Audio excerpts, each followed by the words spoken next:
Mesdames, Messieurs, bonsoir, soyez les bienvenus dans ce journal. Voici les titres. Une alerte à la bombe place Anatole France ce midi à Tours sur le parcours de la manifestation contre la loi travail. Manifestation qui a dû être déviée de son parcours initial.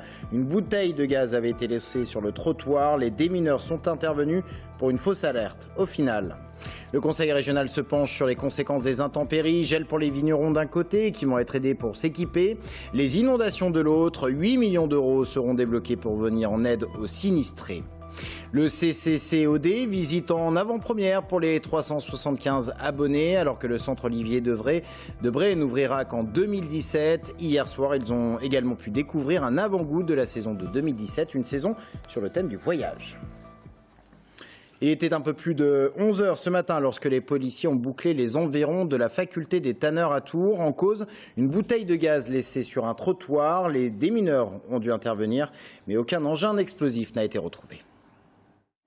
Laissée à côté de ces deux véhicules en stationnement, la bouteille de gaz était positionnée à quelques dizaines de mètres de l'entrée de la faculté des tanneurs. Positionnée également sur le parcours de la manifestation contre la loi travail. Ce matin, alors que le cortège venait de s'élancer, 1500 personnes environ sont passées à proximité de la bonbonne abandonnée. C'est ensuite, une fois découverte, qu'un périmètre de sécurité a été mis en place. 4 heures d'interruption du trafic de 11 h à 15 h et des démineurs venus de Rennes, renforcés d'une équipe cynophile en provenance de La Rochelle. Au final, une fausse alerte, aucun engin explosif n'a été retrouvé à l'intérieur de la bonbonne. Acte délibéré, oubli ou dépôt d'immondices, l'enquête devra le déterminer.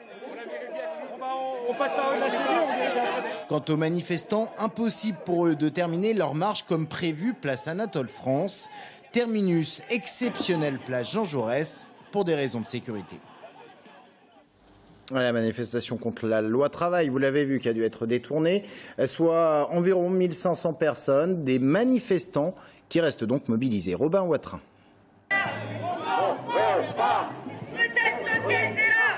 Plus de 4 mois après les premières manifestations contre la loi travail, la mobilisation ne faiblit pas. Ce matin, ils étaient encore autant que les semaines passées à défiler dans les rues. Là, il y a eu énormément de manifestations depuis le début et on voit aujourd'hui encore qu'on lâche rien. Il y avait encore du monde dans la rue, on était 1500 aujourd'hui, selon les chiffres que j'ai entendus. Donc ça montre que les gens continuent à se mobiliser, que cette loi, ils n'en veulent pas et qu'ils sont déterminés à aller jusqu'au retrait de cette loi. Si les jeunes sont moins nombreux en cette période d'examen, les autres compensent. Les manifestants de tous bords savent se réunir contre cette loi qu'ils dénoncent. Nous, les cheminots, on a perdu notre combat, mais on reste mobilisés pour ce combat-là et non, je suis confiant. Malheureusement, tous nos collègues qui pensent comme nous ne peuvent pas tous se mettre en grève et aller manifester. Mais je sais très bien qu'il y a beaucoup de gens qui sont au travail aujourd'hui et qui pensent comme nous. Donc non, pour moi, il n'y a aucune raison que ça s'essouffle. Ainsi, tous les moyens, y compris la grande littérature, sont bons pour faire réagir le gouvernement. J'ai écrit un pastiche à la Cyrano, une lettre adressée à Monsieur le Premier ministre. Cyrano aurait pu dire, je crois, bien des choses en somme. Voilà, une telle loi, si j'avais écrit une telle loi, moi, monsieur, il faudrait que je me l'amputasse, que c'est une tricherie, une duplerie. Voilà, qui vous a dicté cette loi, sinon le MEDEF, dont tous les travailleurs dans la rue et ailleurs vous font grief. Mais en attendant que le gouvernement les écoute peut-être, les manifestants ont dû braver la chaleur. Alors ça valait bien, en fin de parcours, un petit bain de fraîcheur. En Loir-et-Cher, les premiers foyers à bénéficier des aides d'urgence de l'État à la suite des inondations. Les 500 premiers foyers où chaque adulte recevra 300 € plus 100 € par enfant à charge. Ce fonds d'urgence est une aide qui vise à parer aux besoins les plus urgents dans l'attente de la prise en charge des assureurs. Dans le Loir-et-Cher, une cinquantaine de communes ont sollicité ce fonds d'urgence. Au total, dans le Loir-et-Cher, ce sont plus de 150 communes qui ont été déclarées catastrophes naturelles, plus d'une cinquantaine en Indre-et-Loire. Pour les sinistrés à la suite des inondations du début du mois, la région Centre-Val de Loire va débloquer la somme de 8 millions d'euros. La région qui vient en aide également aux viticulteurs qui ont été victimes du gel. Pour eux, ce seront des aides à l'équipement. Romain Delville. Consensus et unanimité au Conseil régional, c'est assez rare pour être signalé. Les mesures en faveur de la viticulture suite au gel sur les vignes, dans la région ça représente 20 appellations, 8 en Indre-et-Loire ont fait le plein de voix. C'est que le gel a eu un fort impact économique pour les vignerons, d'autant que les années précédentes ont donné des petites récoltes. en fonction des sols, en fonction des modèles économiques. On finance une étude, 50 000 €, pour pouvoir décider derrière, avec la profession, avec les viticulteurs, du bon système de protection. Si on peut, sur les années à risque, limiter le risque, ce sera véritablement pour les agriculteurs, pour la filière viticole qui est essentielle à notre région, ce sera une très belle avancée. Plutôt qu'un chèque, la région mise sur un plan structurel pour éviter de telles mésaventures à l'avenir. Une trentaine de tours anti-gel seront ainsi financées. Un doublement des tours anti-gel, oui, sauf que le doublement va passer de 15 à 30, alors que la demande des vignerons est largement supérieure, de l'ordre de 70. Bref, on voit qu'aujourd'hui, la région demande une participation plutôt importante aux contrats et aux agglos, et en tout cas aux contrats de pays. Bref, tout cela dédouane quelque peu la région. Plus tard dans la soirée, l'aide aux victimes des inondations sera délibérée. 8 millions devraient y être affectés, 1 million pour les foyers sinistrés, 2 millions pour les artisans, commerçants ou paysans touchés. Enfin, 5 millions pour les équipements publics endommagés.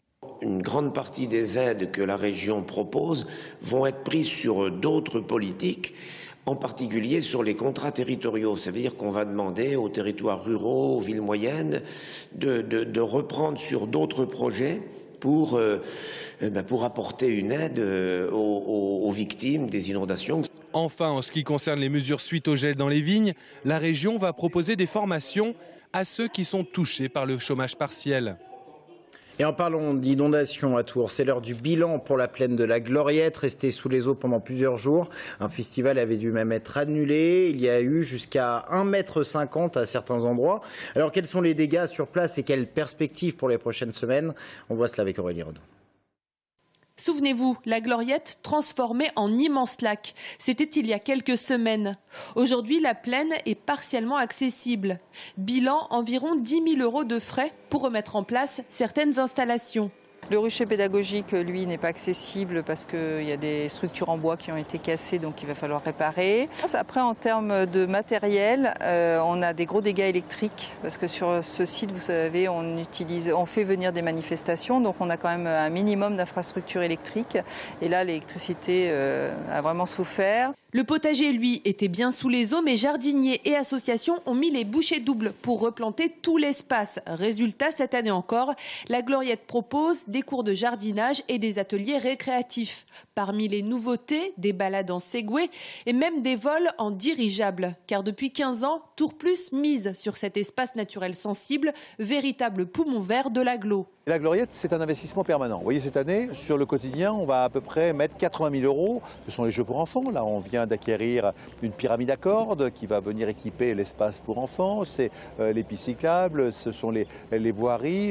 Au bout de la plaine, le long du Petit Cher, il y a le golf. Durant la crue, le site était méconnaissable. Un coup dur pour les gérants qui ne pensaient pas réouvrir le practice et une partie des parcours. La situation au pire, ça aurait été que finalement le golf était complètement détruit, l'herbe pourrie. Et finalement, c'est pas le cas et on est très satisfait parce que la nature a bien répondu et on s'aperçoit que dans quelques jours, on va pouvoir repartir sur les greens du golf de la Gloriette. Côté golf, les tondeuses ont donc repris du service. Et côté plaine, les tondeuses, elles, seront plus naturelles puisque 3 poneys seront installés à l'année sur le site. Non, l'agglomération Tours Plus ne peut pas prétendre au statut de métropole. Ces mots sont signés Jean-Michel Baillet, le ministre de l'Aménagement du Territoire et des Collectivités, qui était à Tours aujourd'hui pour un congrès. Jean-Michel Baillet avait reçu il y a quelques jours les élus locaux pour les entendre sur ce dossier de la métropole. Aujourd'hui, il a donc rappelé le problème juridique qui se pose quant à la candidature de Tours Plus. On l'écoute. La difficulté, c'est que dans le cadre actuel de la loi, ça n'est pas possible, parce que il est trop tard, les délais sont dépassés et en même temps, Tours ne remplit pas les conditions. Pour que Tours devienne métropole, il faut une modification législative. Mais dans le cadre du droit et de la loi actuelle, ça n'est pas possible. Je pense que Tours doit passer en communauté urbaine, ce qui est un statut assez près de la métropole et qui permettra de porter le développement économique, social, culturel que souhaitent, avec beaucoup de conviction, les élus qui sont venus me rencontrer. Et l'émission Libre-Échange revient demain sur ce sujet de la métropole avec notamment Serge Babary en invité, le maire de Tours et premier vice-président de Tours Plus. C'est à voir sur notre antenne, bien sûr, demain à 19h30 et 22h. 45. Son ouverture est attendue, le centre de création contemporaine Olivier Debré sur le haut de la rue Nationale. Ouverture prévue en mars 2017, mais certains se sont déjà abonnés. Et pour eux, il y avait une soirée réservée hier soir, l'occasion de visiter le bâtiment en avant-première, mais aussi de découvrir en avant-goût la saison culturelle à venir, dont le thème est le voyage. Audrey Champigny. Opération séduction hier soir au CCCOD. À 8 mois de l'ouverture du nouveau centre de création contemporaine Olivier Debré, les abonnés étaient conviés en avant-première pour découvrir les grandes lignes de la programmation. La première idée, c'est le voyage. C'est quelque chose qui fédère tout le monde. Tout le monde a son voyage. Olivier avait ses voyages. C'était un grand voyageur. Il s'est arrêté plus d'une douzaine de fois dans le Grand Nord, en Norvège, entre Bergen et les Lofoten. Il s'est installé là-bas pour peindre. Il a rapporté cette aventure. Et cette aventure avait ça de particulier, c'est que tous les tableaux qu'il a peints là-bas, néanmoins, sont la preuve qu'il n'a jamais quitté la Loire, les bords de Loire. Donc ces tableaux, ça va être inédit. Et le premier locataire des lieux, ce sera lui, un artiste norvégien justement, qui découvrit Olivier Debré dans les années 70. Moi, j'étais étudiant en histoire de l'art et j'ai connu par hasard dans une toute petite galerie à Bergen. Et ça m'a fait un effet incroyable. Je n'avais pas vu des artistes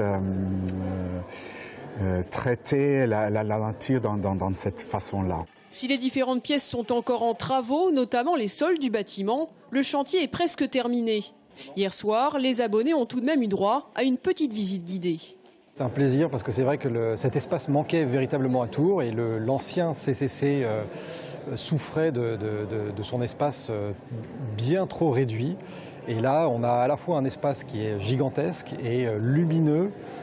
Donc on espère pouvoir avoir des œuvres encore mieux mises en valeur et probablement des œuvres d'une nature différente rendues possibles par cet espace. Le chantier arrive bientôt à sa phase finition. Donc je pense que là on a vraiment atteint la phase finition. On est censé emménager en octobre, c'est pas qu'on est censé, on va vraiment emménager en octobre. Donc faut imaginer qu'en septembre tout sera fini. Les premières œuvres devraient arriver fin 2016. Le centre de création contemporaine Olivier Debré ouvrira lui officiellement ses portes en mars 2017. Restez avec nous dans un instant, on vous parle des défauts de paiement qui touchent un quart des entreprises françaises. Les défauts de paiement, première cause de défaillance de ces entreprises, c'est dans un instant, restez avec nous.